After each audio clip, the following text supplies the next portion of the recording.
به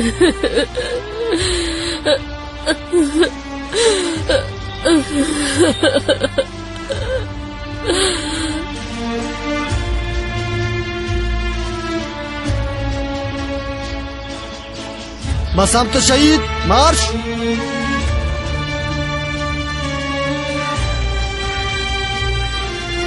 درش سربازا به سمت راست، شهید بلند کنین.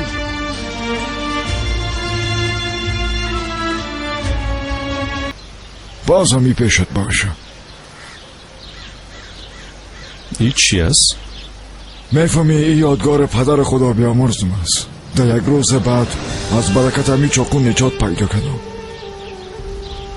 حالا دیگه این باید پیش تو باشه.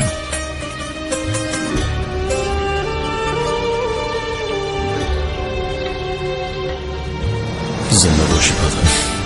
تو هم زنده باشی بچه.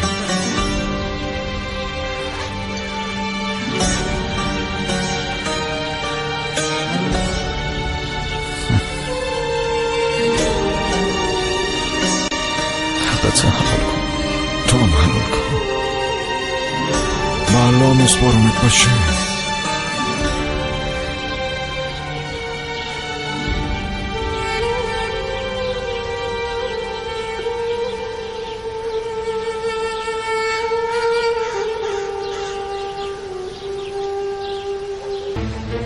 تو راننده اصلا نیستی؟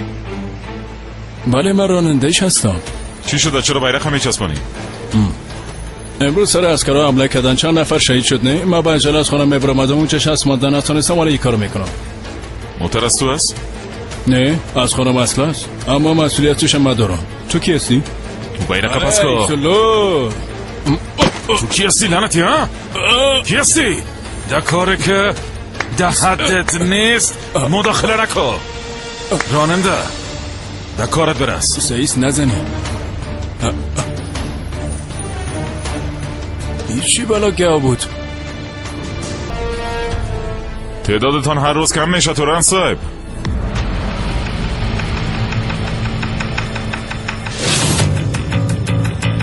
اگه یک نفر دیگم کم شوه چند دونه دیگه میمونه؟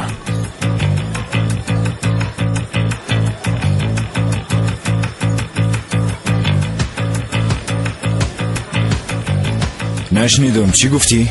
چی گفتی؟